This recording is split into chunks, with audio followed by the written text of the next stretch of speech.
Alright, this tutorial is going to cover the new updates in the discussion tool in Brightspace.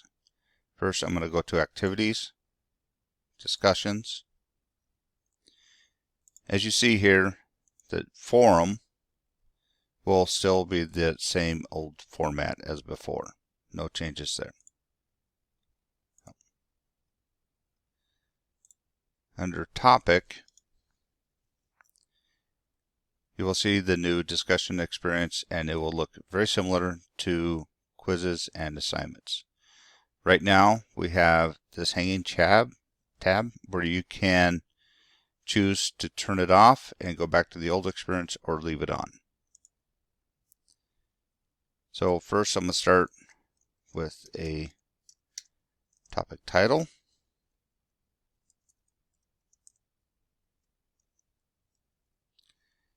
To week 3.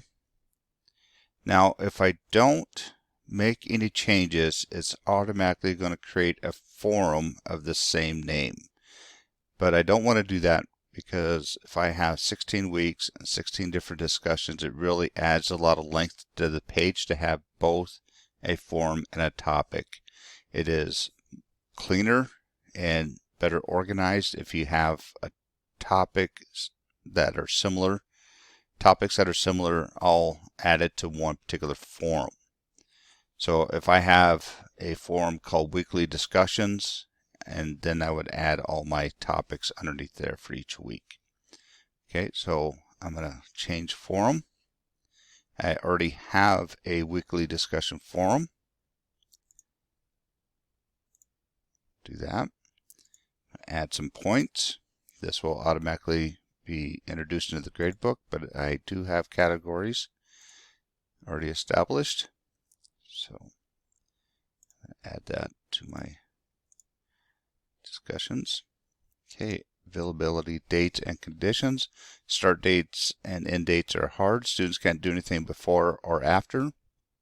And as you can see here, there are no due dates available, but if you want to and you link this into the content area, you can add a due date there. All right, just rolling down. Post and completion.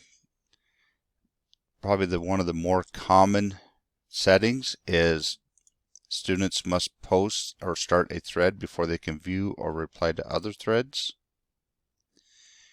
This one here is good if you're covering a sensitive topic in the class and you want to approve them before the rest of the students see it. Evaluation and feedback. This would allow the instructor to individually grade initial posts and responses individually. And this could be problematic if you have a student that is very excited about the topic and does multiple replies to all of their classmates.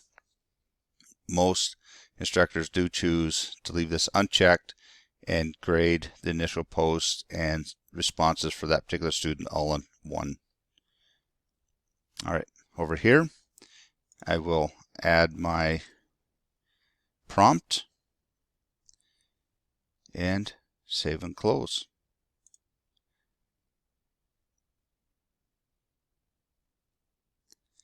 That was a very general overview of the discussion tool, the new updates anyways. And if you have any further questions and wish to discuss this further, please contact OTLE. We are located in the basement of Cowan Hall, room 104.